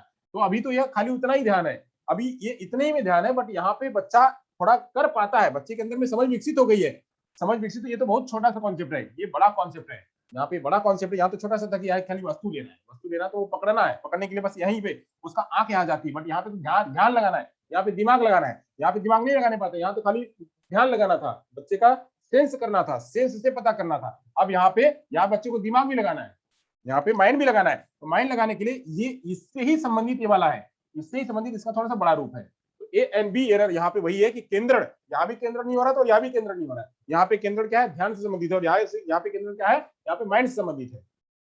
तो रिलेट करते चलिएगा, ये रिलेट करते चलेगा। ऐसा एरर बच्चा जब केंद्रीकरण नहीं कर पाता तो कहां से आता है, तो ये जो है, ये अब इसी पानी को, ये वाले बीकर का पानी जो है घटा करके इसमें डाल दिया गया, ये बीकर का पानी उठा करके इसमें डाल दिया गया, इसमें डाल दिया, और पानी इतना ही हो गया। अब बच्चे से पूछा गया कि हटा दिया गया, अब बच्चे से पूछा गया कौन सा बड़ा है, कौन सा छोटा है, कौन सा बड़ा है, बच्चे से पूछा गया कौन सा छोटा है, कौन सा बड़ा है, तो अभी बच्चे का ध्यान कहाँ है, बच्चे का ध्यान इतना है कि ये वाला जो बड़ा है और ये वाला छोटा है। ये पूछा गया तो बच्चा जो है ये जवाब देता है कि ये छोटा है और ये बड़ा है, ये छोटा और ये बड़ा है। अब ये छोटा और ये बड़ा है, बच्चा कहता क्यों है, ये कहता है कि क्योंकि इसमें पानी ज्यादा है, इसका जो लंबाई वो ज्यादा है, इसकी लंबाई कम है। बच्चे से पूछा था आप ऐसा जवाब क्यों दे रहे हो, ऐसा पूछा जाता है कि ऐसा जवाब क्यों दे रहे हो, तो बच्चा बताता है कि ये इसका जो है लंबाई ज्यादा है, इसमें पानी ज्यादा है, इसकी लंबाई कम, इसमें पानी कम है, इस वजह से। अब वहां पे बच्चा क्या करता है, बच्चे के अंदर में ये भी समझ विकसित नहीं है, बच्चे के अंदर में भी ये समझ विकसित नहीं है, उसका ध्यान केंद्र कहाँ है, बस मात्र इतने पर ही अभी तक जो था, उसने जो देखा था, इसी को कहते हैं केंद्रीकरण, इसी को कहते हैं केंद्रीकरण। ध्यान करिएगा, अभी तक बच्चे को कहाँ ध्यान था कि इसका जो आयतन है, इसकी जो लंबाई है, और इसकी जो लंबाई इतनी पर ही थी, इसकी जो ब्रीथ है, जो इसकी चौड़ाई है, चौड़ाई पर उसका ध्यान नहीं था, चौड़ाई पर ध्यान नहीं था, उसने इस पर ध्यान नहीं किया, बस इसने इतना पर ही ध्यान किया। तो ध्यान किया तो बच्चा कह रहा है क्या, बच्चा कह रहा है कि ये वाला पानी कम है, ये वाला पानी ज्यादा है, इसमें पानी कम है, जबकि बच्चे के सामने वही किया गया। ऐसा नहीं कि पानी कम कर दिया गया, ज्यादा कर दिया गया, बच्चे के अंदर में ऐसा नहीं किया, जबकि बच्चा गलती कर रहा है। गलती क्यों कर रहा है, क्योंकि उसको लग रहा है कि यहाँ पे तो यहाँ पे ये जो है, यहाँ वैसा ही दिख रहा था, तो पानी तो यहाँ पे उतना ही है, इसमें तो पानी कम हो गया, तो पानी ये कम है, यहाँ तो दिख रहा है पानी कम है। तो वो गलती क्यों कर रहा है, इसलिए कि ये जो है ब्रीथ को वह समझ नहीं पा रहा है। तो ब्रीथ को ना समझ पाने के, यहाँ पे खाली हाइट को समझ रहा है, ब्रीथ को नहीं समझ पा रहा है। इन दोनों के बीच में जब अंतर नहीं कर पाता है तो उसे कहते हैं क्या, सेंट्रेशन। सेंट्रेशन मतलब क्या, कि बच्चे का ध्यान फोकस कहाँ है, बस मात्र इतनी चीजों पर, इस पर फोकस उसका नहीं है, इसलिए वो गलती करता है। तो ये भावना भी बच्चे के अंदर में दिखाई देती है। इसी में अक्सर एक बुक में भी अक्सर एक एग्जाम्पल मिलता है, इसके बहुत सारे एग्जाम्पल है, छड़ी का एग्जाम्पल मिलता है। छड़ी का एग्जांपल मिलता है कि ये दो छड़ियां हैं, दो छड़ियां हैं, दो छड़ियां हैं यहां पे, और दोनों एक जैसी हैं, दोनों एक जैसी हैं, दोनों एक जैसी हैं, दो छड़ियां हैं, दोनों एक जैसी हैं, दोनों दोनों का लंबाई चौड़ाई सब कुछ मतलब दूरी एकदम बिल्कुल साथ में है, एकदम साथ में। इसको बच्चे को दिखाता है, अब दिखा दिया बच्चे को, देखो अच्छा ये एक छड़ी है, दोनों एक छड़ी है, दो दो छड़ी है, देखो ये दोनों क्या है, ये दोनों समान है, ये कैसी है, दोनों बराबर है, एक जैसी है। अब देख लो जरा ध्यान से देखना, अब ध्यान से देखना, बच्चे ने ध्यान से देख लिया। अब क्या किया, अब क्या किया, शिक्षक ने थोड़ा सा बढ़ा दिया, शिक्षक ने ये कर दिया, है छड़ी वही, और उसने इस तरह से रख दिया, उतनी दूरी पे इस तरह से रख दिया। अब पूछा कौन सी छड़ी बड़ी है, अब शिक्षक ने पूछा कौन सी छड़ी बड़ी है, कौन सी छोटी है, कौन सी बड़ी है, कौन सी छोटी है, तो जो बच्चा कहता है ये वाली छड़ी जो है बड़ी है, ये वाली छड़ी बड़ी है। अब वहां पे यह अंतर नहीं कर पाता है कि इसको तो खिसका करके यहां रखा गया है, इसको खिसका करके इधर रख दिया गया इसलिए बड़ी है। तो अब यहाँ पे ये बड़ी और छोटी में अंतर नहीं कर पाता है। बड़ी और छोटी में अंतर क्यों नहीं कर पाता है, क्योंकि यहाँ पे सेंट्रेशन उसका यहाँ पे था, सेंट्रेशन उसका इस पे था, इस पे सेंट्रेशन जो घुमा दिया आगे बढ़ा दिया उस पर उसका सेंट्रेशन नहीं है, उसका सेंट्रेशन नहीं है। तो एक एग्जांपल जो है ये भी देखने को मिलता है। एक एग्जांपल और इसी सेंट्रेशन पे एक एग्जांपल और जो है वो बनाया गया। ऐसे बहुत सारे एग्जांपल है जो आप कर सकते हो, देख सकते हो। एक एग्जांपल और किया गया, क्या किया गया कि दो दो दो पॉट थे, एक ये पॉट था, एक ये पॉट था, ये पॉट और ये पॉट, इन दोनों पॉट में कुछ गोलियां जो है रख दी गई, कुछ गोलियां कुछ इस तरह से रखी गई, मतलब इस तरह से गोलियां बिल्कुल सीक्वेंस में, बिल्कुल सीक्वेंस में रखी गई ऐसे गोलियों को इस तरह से गोले में है, इस तरह से रख दिया गया, गोले में रखा गया ताकि ये इसी रूप में आ जाए। ऐसे ऐसे हैं ये पॉट में गोलियां जो है इस तरह से रखी गई हैं। अब इसी को जो है उन्होंने क्या कर दिया, एक दूसरा पॉट लिया, गोलियों को जो है इन्होंने ऐसे ऐसे फैला दिया। अब गोलियां जो है कुछ इस तरह से फैल गई, इतनी गोलियां फैल गई। अब बच्चे को पूछा कि गोलियां किसमें ज्यादा है, इसमें ज्यादा है या इसमें ज्यादा है, गोलियां किसमें ज्यादा है, इसमें ज्यादा है, इसमें ज्यादा है, गोलियां इसमें ज्यादा है, इसमें ज्यादा है। तो बच्चा क्या करता है, बच्चा बताता है कि गोलियां इसमें ज्यादा है, इसमें ज्यादा नहीं है, गोलियां इसमें ज्यादा है, इसमें ज्यादा नहीं है। ये जो है बच्चा क्या होता है, वो अंतर नहीं कर पाता दो चीजों के बीच में, इसमें और इसमें जो है बच्चा अंतर नहीं कर पाता है, अंतर नहीं कर पाता है। यह अंतर ना कर पाने की वजह से ही, अंतर ना कर पाने की वजह से ही जो है बच्चा, उसका अंतर ना कर पाना क्या होता है, कारण क्या होता है, कारण होता है क्या, उसका सेंट्रेशन। सेंट्रेशन जो है बच्चा बच्चा इस पर पहले क्या करता है, पहले इन्हीं चीजों पर वह केंद्रण करता है, इस पर ही। जो ये वाला एग्जाम्पल है, ये दोनों सेम है, ये दोनों सेम है, ये इस पर यह कंसंट्रेशन करता है, इस पर कंसंट्रेशन नहीं करता है। यार इसको लगा कि ये तो फैल गया है, ये तो फैल गया है, इसमें ज्यादा नहीं है, ये तो फैला हुआ है, ये तो नीचे दिख रहा है, इतना ही दिख रहा है। अब ये ज्यादा ऊपर तक दिख रहा है, तो इसलिए ये बड़ा है, ये छोटा है, ये बड़ा है, ये छोटा है, इसलिए इसको ये ज्यादा लगता है। क्यों, क्योंकि उसने कंसंट्रेशन इस पर किया हुआ, इस पर कंसंट्रेशन नहीं किया, सेंट्रेशन इस पे नहीं किया हुआ। ऐसे बहुत सारे एग्जांपल है जो कि सेंट्रेशन को दिखाई पड़ते हैं। ऐसे बच्चा जो है लॉजिक यहाँ पे नहीं लगा पाता है, यहाँ पे तर्क नहीं लगा पाता है, जो बड़ा वाला केंद्र वाला जो तर्क है वो यहाँ पे नहीं लगा पाता है। ये उसका कारण क्या होता है कि बच्चे का सेंट्रेशन। तो इस तरह से सेंट्रेशन की भावना यहाँ पे दिखाई पड़ती है। चलिए, तो सेंट्रेशन आपने समझ लिया, तो सेंट्रेशन आपका हो गया समझ में आ गया। अब चलिए आगे चलते हैं, आगे चलते हैं। सेंट्रेशन हो गया। अब यहां से एक और भाव आती है, बच्चा जो है रोल प्ले करने लगता है, बच्चा जो है यहाँ पे रोल प्ले करने लगता है अपने अंदर में, रोल प्ले की भावना, रोल प्ले की भावना, रोल प्ले की भावना बच्चे के अंदर में आ जाती है। यहाँ पे रोल प्ले की भावना बच्चे के अंदर में आ जाती है। कैसे आ जाती है, बच्चा जो है इन सारी चीजों को, क्योंकि बच्चा जो है यहाँ पे तर्क लगाने लगता है, सब कुछ जो है डब्ल्यूएच के प्रश्न, एनिमिज्म, ये सब कुछ इसके अंदर में हो जाता है। तो बच्चा जो है वो थोड़ा बड़ा हो जाता है, यानी कब तक हो जाता है, 7 साल का हो जाता है। तो उसके अंदर में वो टीचर के गुण, मम्मी के गुण बस वो है वहां पे ढालने लगता है। वो गुड़िया का गुण, गुड़िया का जो है, गुड़िया का शादी, गुड़िया का विवाह और खाना बनाना, ये सब चीज जो है वो बच्चा करने लगता है। क्यों करने लगता है, क्योंकि बच्चे के अंदर में वो सारा गुण अब तक विकसित हो चुका है। बच्चे के अंदर में जो प्रत्यक्ष वाली जो कॉन्सेप्ट है, बच्चे के अंदर में प्रत्यक्ष कॉन्सेप्ट बच्चे के अंदर में डेवलप हो चुके हैं। यानी यहाँ पे प्री कॉन्सेप्चुअल था और इसमें जो है वो अपने कॉन्सेप्ट को रेडी कर लेता है, कि मम्मी के गुण क्या होते हैं, मम्मी की कैरेक्टरिस्टिक्स क्या होती है, टीचर के कैरेक्टरिस्टिक्स क्या होते हैं, टीचर हमको किस तरह से पढ़ाते हैं, मम्मी किस तरह से खाना बनाती है, मम्मी मुझे किस तरह से करती है, गुड़िया कैसी होती है, गुड़िया का विवाह कैसे करना है, गुड़िया को कैसे सजाना है, ये सब सारे भाव जो है बच्चा सीखते बिल्ड कर लेता है। इसलिए वह रोल प्ले करने लगता है, चाहे वो टीचर का हो, चाहे दादा दादी का हो, चाहे मम्मी का हो, चाहे किसी का हो, उसका वह जो है रोल प्ले करने लगता है। तो रोल प्ले की भावना भी बच्चे के अंदर में यहाँ पे आ जाती है। अब रोल प्ले की भावना आ जाती है, अब यहाँ पे जो है एक बात कहते हैं कि ये जब रोल प्ले की भावना आती है तो यहाँ पे जो है वो अपनी सारी बातों को जो है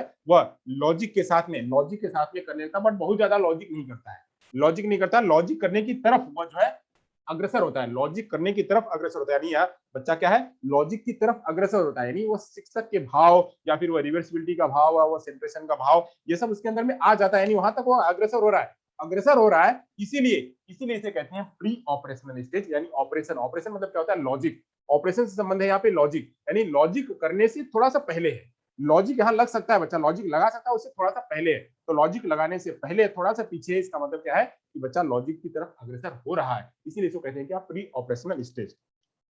इसे प्री ऑपरेशनल स्टेज क्यों कहते हैं, तो इसीलिए कहते हैं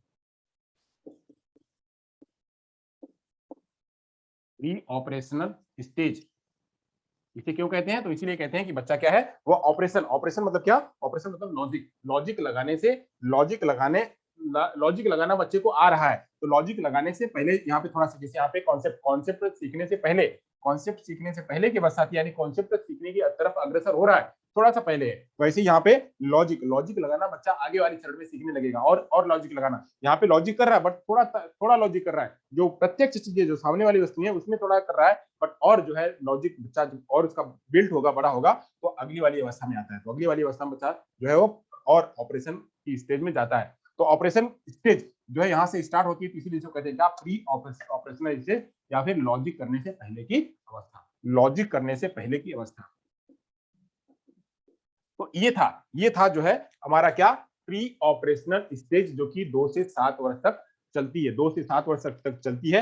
इसके कुल जो है वो इसको दो सब स्टेज में डिवाइड किया गया है, प्री कॉन्सेप्चुअल स्टेज और इंट्यूटिव स्टेज। तो प्री कॉन्सेप्चुअल स्टेज मैंने बताया, इसमें जो है वो क्या क्या मेन पॉइंट है, वो मेन पॉइंट मैं आपको वापस एक बार जो है बता देता हूँ। यहाँ पे थोड़ा तर्क लगाना बच्चा प्रारंभ करता है, मतलब थोड़ा, अब यहाँ पे इरिवर्सिबिलिटी की भावना बच्चे के अंदर में दिखाई देती है, मैंने इसका एग्जांपल आपको बताया, ईगोसेंट्रिज्म की भावना बच्चे के अंदर में दिखाई देती है, मैंने इसका आपको एग्जांपल बताया, मैंने लैक ऑफ कंसंट्रेशन की भावना बच्चे के अंदर में दिखाई देती है, इसका भी मैंने एग्जांपल बताया। फिर सेंट्रेशन की भावना बच्चे के अंदर में दिखाई देती है, मैंने इसका भी एग्जांपल आपको बताया।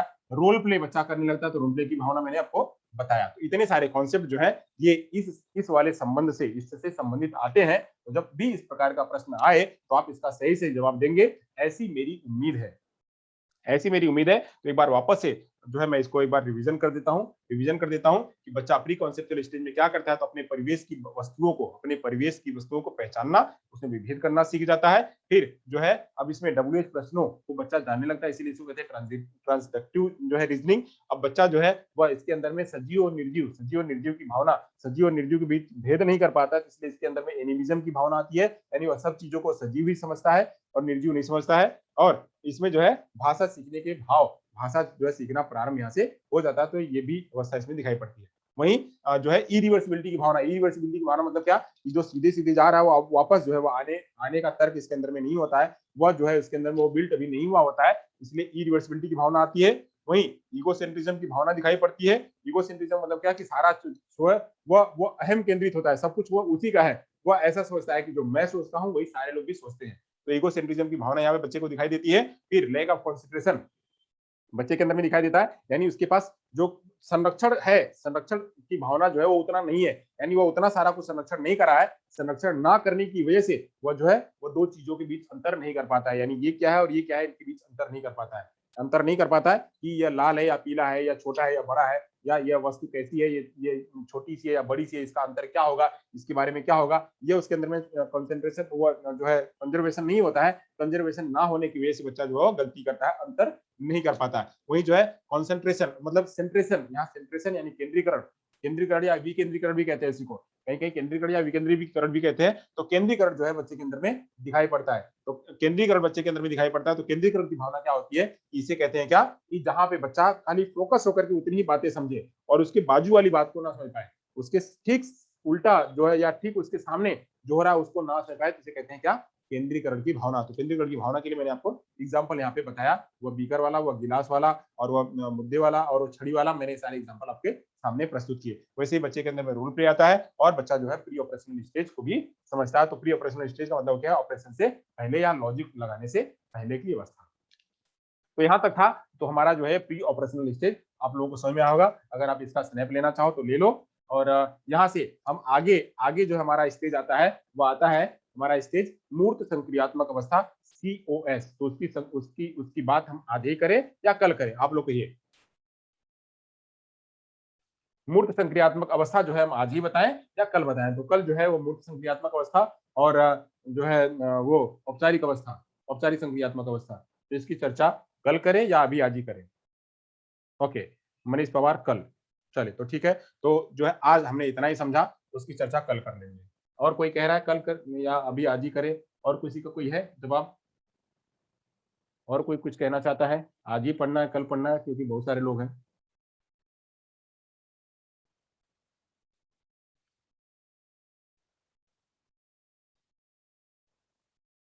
कल ही सर। ओके, तो चलिए कुछ प्रश्न हम आपके सामने ले लेते हैं। हमारे पास कुछ प्रश्न भी है आपके लिए, हमारे पास कुछ प्रश्न भी हैं आपके लिए।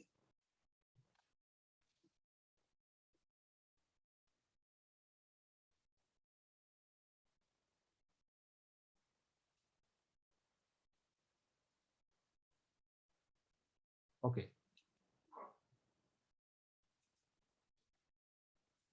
चलिए तो कुछ प्रश्न ले लेते हैं। यहाँ तक हो गया तो इसको हम रब करते हैं और कुछ प्रश्न ले लेते हैं इसी से संबंधित जो है संज्ञानात्मक विकास की प्रक्रिया से संबंधित कुछ प्रश्न है, उन प्रश्नों को ले लेंगे। संज्ञानात्मक विकास की प्रक्रिया से संबंधित मैंने कुछ प्रश्न, थोड़े ही प्रश्न लिए हुए हैं, बहुत ज्यादा प्रश्न नहीं लिए हुए हैं। प्रश्नों का श्रृंखला, एक पूरी प्रश्नों की श्रृंखला ही मैं लूंगा कि आज पर एक पूरी प्रश्नों की श्रृंखला मैं लेकर के आपके बीच आऊंगा। कम से कम 40-50 प्रश्नों का श्रृंखला खाली पियाजे से संबंधित,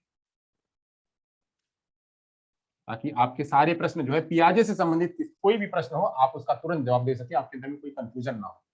पियाजे से संबंधित, संज्ञानात्मक विकास से संबंधित कोई भी प्रश्न आपके अंदर में कोई कंफ्यूजन ना हो। चलिए तो हम ले लेते हैं प्रश्न।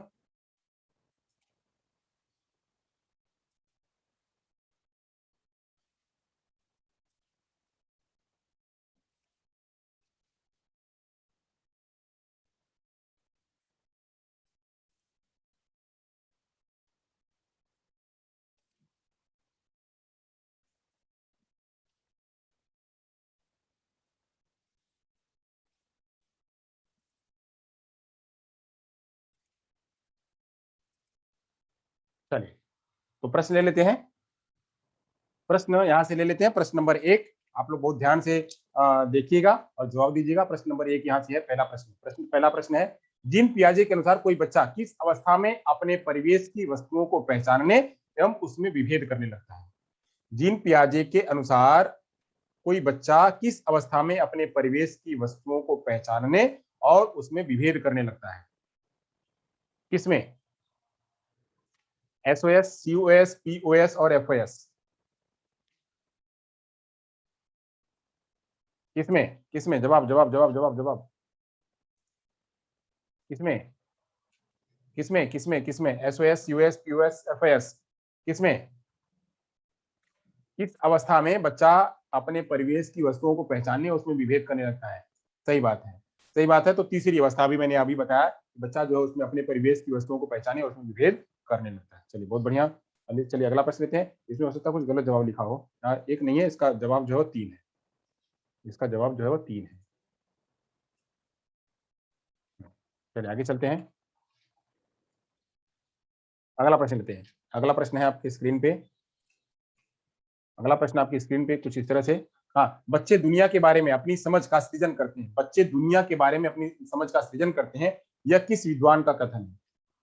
पियाजे का, स्किनर का, वैगोस्की का, वाटसन का? बच्चे दुनिया के बारे में अपनी समझ का सृजन करते हैं, समझ का सृजन करते हैं, किस विद्वान का कथन है? किस विद्वान का कथन है? चलिए बहुत बढ़िया, बहुत बढ़िया। एक यानी पियाजे के अनुसार। चलिए बहुत बढ़िया। अगला प्रश्न लेते हैं। किस यह कथन किसका है कि संज्ञानात्मक विकास नकल पर आधारित न होकर खोज पर आधारित होता है? यानी बच्चा नकल करे यहाँ वहां से, लोगों से देखे, उस पर आधारित न होकर के खोज पर आधारित होता है। किसने कहा? स्किनर ने कहा, वाइगोस्की ने कहा, वाटसन ने कहा, पियाजे ने कहा। किसने कहा है? किसने कहा है? किसने कहा है? स्किनर ने कहा है, वाइगोस्की ने कहा, वाटसन ने किया है, किसने कहा है? चलिए तो पियाजे ने कहा है, ये सही बात है कि बच्चा जो है वो खोज पर करके सारा कुछ जो है एक्सपेरिमेंट करके सीखता है, खोज करके सीखता है। चलिए आगे चलते हैं, अगला प्रश्न लेते हैं। अगला प्रश्न लेते हैं। पियाजे मुख्य रूप से किसके अध्ययन के लिए जाने जाते हैं? पियाजे मुख्य रूप से किसके अध्ययन के लिए जाने जाते हैं? भाषा विकास, यौन विकास, संज्ञानात्मक विकास, सामाजिक विकास। किसके लिए जाने जाते हैं? किसके लिए जाने जाते हैं? जवाब जवाब जवाब जवाब जवाब जवाब। हाँ सही बात है। तो संज्ञानात्मक विकास के बारे में यह जाने जाते हैं। संज्ञानात्मक विकास के बारे में जाने जाते हैं, ये इसका जवाब सही है। चलिए अगला प्रश्न लेते हैं। अगला प्रश्न है पांचवा प्रश्न। पांचवा प्रश्न आपकी स्क्रीन पे कुछ इस तरह से, बहुत ध्यान से पढ़िए और जवाब दीजिए। बहुत ध्यान से पढ़िए और जवाब दीजिए। सोहन स्पर्श के माध्यम से अपने दादा दादी के घर का पता लगाना पसंद करता है। एक दिन वह एक गर्म प्रेस को छू लेता है और उसका हाथ जल जाता है। सोहन को पता चलता है कि कुछ वस्तुएं स्पर्श की जाती हैं, परंतु प्रेस नहीं। कुछ वस्तुओं को स्पर्श किया जा सकता है यानी किया, परंतु प्रेस को नहीं। यह कथन किसका उदाहरण है? यह कथन किसका उदाहरण है? अनुकूलन का, समायोजन का, संतुलन का, असंतुलन का? किसका उदाहरण है यह? जवाब दीजिएगा। पहले पढ़ लीजिए ध्यान से, फिर जवाब दीजिएगा। अनुकूलन का है, समायोजन का है, संतुलन का है, या असंतुलन का है? जवाब दीजिएगा। जवाब दीजिएगा। जवाब दीजिएगा सभी लोग। जवाब दीजिएगा। जवाब दीजिएगा। जवाब दीजिएगा। जवाब दीजिएगा। अभी भी आप लोगों का कॉन्सेप्ट क्लियर नहीं है। अभी भी आप लोगों का कॉन्सेप्ट क्लियर नहीं है। पहले प्रश्न को ध्यान से पढ़िए। ऐसे ही प्रश्न आएंगे और आप लोग गलत करके आएंगे। ऐसे ही प्रश्न आएंगे और आप लोग गलत करके आएंगे। प्रश्न ऐसे ही आएंगे और आप लोग गलत करके आएंगे। यहाँ पे क्या लिखा हुआ है प्रश्न में? मोहन सोहन स्पर्श के माध्यम से अपने दादा दादी के घर का पता लगाना पसंद करता है। यानी स्पर्श, उसको स्पर्श का ज्ञान है। एक दिन वह गर्म प्रेस को छू लेता है, यानी वो एक दिन गर्म प्रेस को छू लेता है तो उसको, उसका हाथ जल जाता है। उसको यह पता चल जाता है कि कुछ वस्तुएं गर्म भी होती हैं। यानी गर्म करने का क्या है, उसके अंदर में अनुकूलन आ जाता है। गर्म चीज को ही, उसको अभी तो गर्म का ही पता है ना, अभी उसको गर्म का ही पता है। उसको गर्म का ही पता है। यहाँ पे वो एकोमोडेट नहीं कर रहा, वहां वहां उसने कोई कोई मतलब नहीं किया उसने। यहाँ पे उसने कोई प्रयोग भी नहीं किया। ये सारा क्या है, उसको अनुकूलन की भावना दिख रही है। ये किस में आएगा? यह आएगा अनुकूलन में आएगा, समायोजन में नहीं आएगा, एकोमोडेशन में नहीं आएगा। बच्चे को अनुकूलन की भावना, गरम गरम का भाव पता हो गया। गरम का भाव पता हो गया तो जैसे उसको पता है कि ये गर्म है, तो हम जैसे गर्मी में, हम सर्दी में जो है गर्म कपड़े पहनते हैं, गर्मी में हल्के कपड़े पहनते हैं, तो हमको पता है गर्मी लगती है तो हमको कपड़े पहनना है, हम उसके हिसाब से अनुकूलन कर लेते हैं अपना पहनने के लिए। तो वैसे अब इसको ये पता चल जाता है कि स्पर्श नहीं किया जा सकता है, स्पर्श नहीं किया जाता, तो ये अनुकूलन का पार्ट है। यहाँ पे समायोजन का पार्ट नहीं है, ना तो संतुलन का पार्ट है और नहीं असंतुलन का पार्ट है। आप लोग प्रश्न को पहले ध्यान से समझिए, पढ़िए। यहाँ पे ना तो वह कोई चीज जोड़ रहा है, ना ही वह यहाँ पे कोई प्रयोग कर रहा है। वो तो पुरानी वाली जो चीज है, उसी पुरानी वाली चीज पे वो अपने आप को एडजस्ट कर ले रहा है। तो अनुकूलित है यहाँ। सर आवाज नहीं आ रही आपकी, ऐसा? खाली इन्हीं नहीं आ रही, सबको आ रही है? अच्छा ठीक है, आपको ही नहीं पहुंच रही होगी। चले तो यहाँ पे जो है, यहाँ पे अनुकूलन, अनुकूलन जो है वह सही जवाब है। अनुकूलन वह सही जवाब है यहाँ। चलिए आगे चलते हैं, अगला प्रश्न लेते हैं। अगला प्रश्न आपकी स्क्रीन पे कुछ इस तरह से। पूजा से विभिन्न प्रकार के फूलों को वर्गीकृत करने के लिए कहा गया। पूजा से विभिन्न प्रकार के फूलों को वर्गीकृत करने के लिए कहा गया। वह केवल एक मापदंड के आधार पर ही ऐसा कर पाती है। पूजा ने ऐसा किस वजह से किया? पूजा ने ऐसा किस वजह से किया? अहम केंद्रण, सेंट्रेशन, समायोजन, संक्रिया। पूजा विभिन्न प्रकार के फूलों को वर्गीकृत कर पूजा को विभिन्न प्रकार के फूलों को वर्गीकृत करने के लिए कहा गया। वह केवल एक मापदंड के आधार पर ही ऐसा कर पाती है। पूजा ने ऐसा किस वजह से किया? हेमलता, आप अपनी आवाज को कहीं नहीं होगा, दोबारा से कर लीजिए। किस वजह से होगा? अहम केंद्र की वजह से होगा, सेंट्रेशन की वजह से होगा, समायोजन की प्रक्रिया से होगा, संक्रिया की वजह से होगा? जवाब जवाब जवाब जवाब जवाब जवाब जवाब जवाब जवाब जवाब। जवाब, बाप रे बाप, बताइए, बताइए।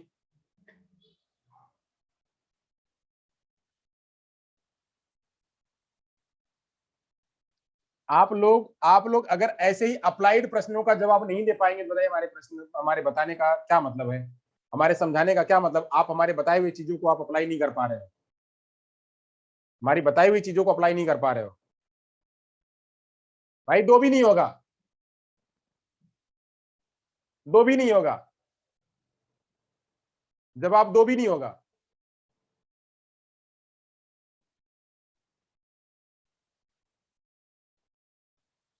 जवाब दो भी नहीं होगा।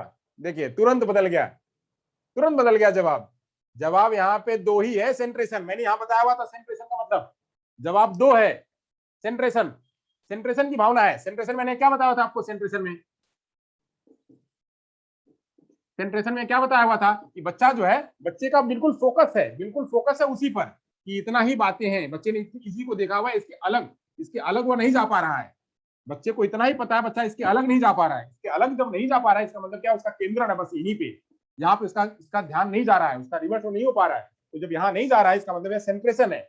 बच्चा यहाँ पे क्या कहा जा रहा है, विभिन्न प्रकार के फूलों को वर्गीकृत करने के लिए कहा गया। अलग अलग प्रकार के फूल है, बच्चे ने फूल को देखा हुआ है, उन फूलों को, ये फूल है, ये फूल है, ये फूल है, ये फूल, अलग अलग प्रकार के फूल है।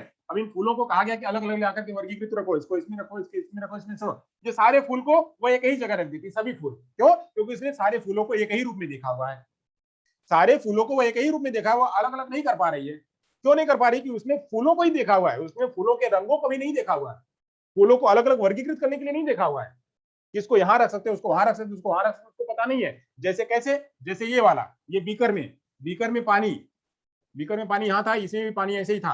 अब इसको कह देंगे इसमें रखो, तो बताओ यहाँ पे इसका सेंट्रेशन कहाँ है? इतने में ही सेंट्रेशन है इसका, इतने में सेंट्रेशन है, यहाँ पे नहीं कर पा रही है। तो वैसे ही ये वाला भी जवाब होगा कि फूल अगर अलग अलग अलग प्रकार के फूल हैं, अलग अलग प्रकार के फूलों को अलग अलग प्रकार में वर्गीकृत करने के लिए कहा गया। वो अलग अलग प्रकार के फूल एक ही में, उसको अलग अलग जगहों में वर्गीकृत करने के लिए कहा गया, वो नहीं कर पा रही है। तो नहीं कर पाने का मतलब क्या है कि उसका सेंट्रेशन बस मात्र यहीं पे है, सेंट्रेशन मात्र यहीं पे है, इसमें वह नहीं कर पा रही है।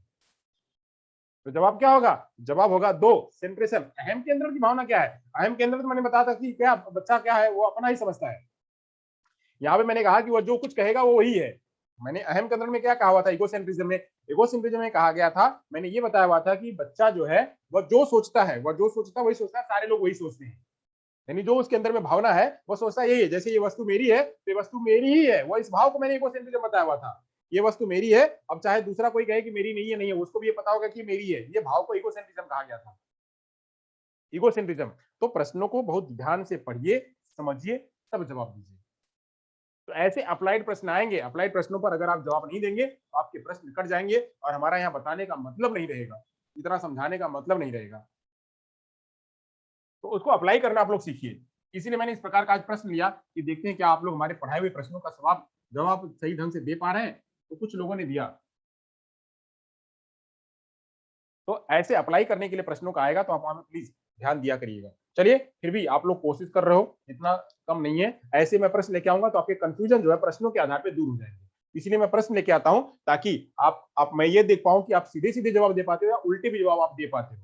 उल्टे जवाब देने के लिए प्रश्न है। चलिए, तो यहां तक समझ में आया। अब आज का सेशन जो है यहीं पे खत्म करते हैं। Thank you so much. तो अगर किसी को कोई प्रश्न है तो हमसे पूछ सकता है। अगर किसी को कोई प्रश्न है तो हमसे पूछ सकता है।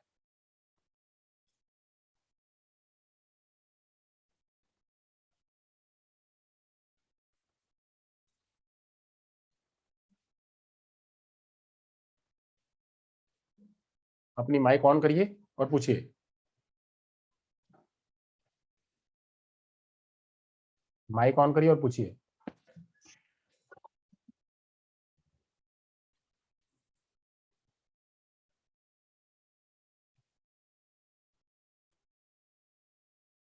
माइक ऑन करिए, पूछिए। है किसी कोई प्रश्न?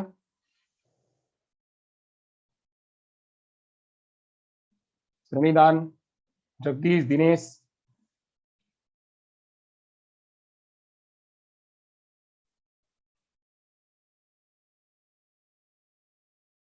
पृथ्वी।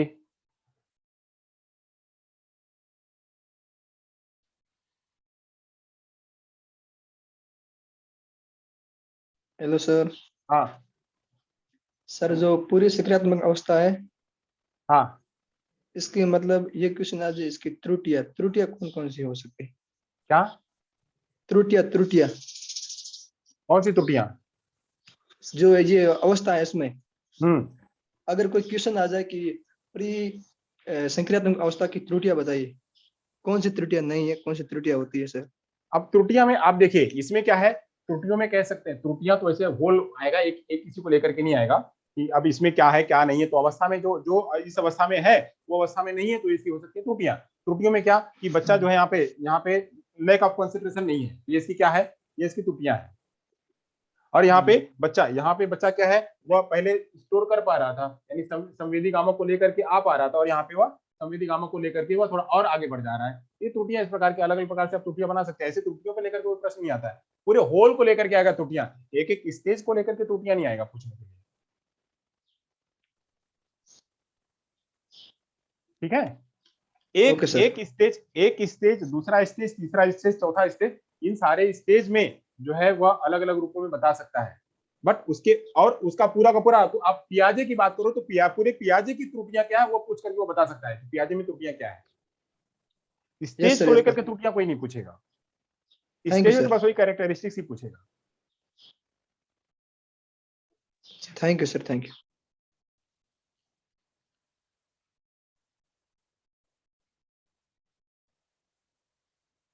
चलिए, और कोई?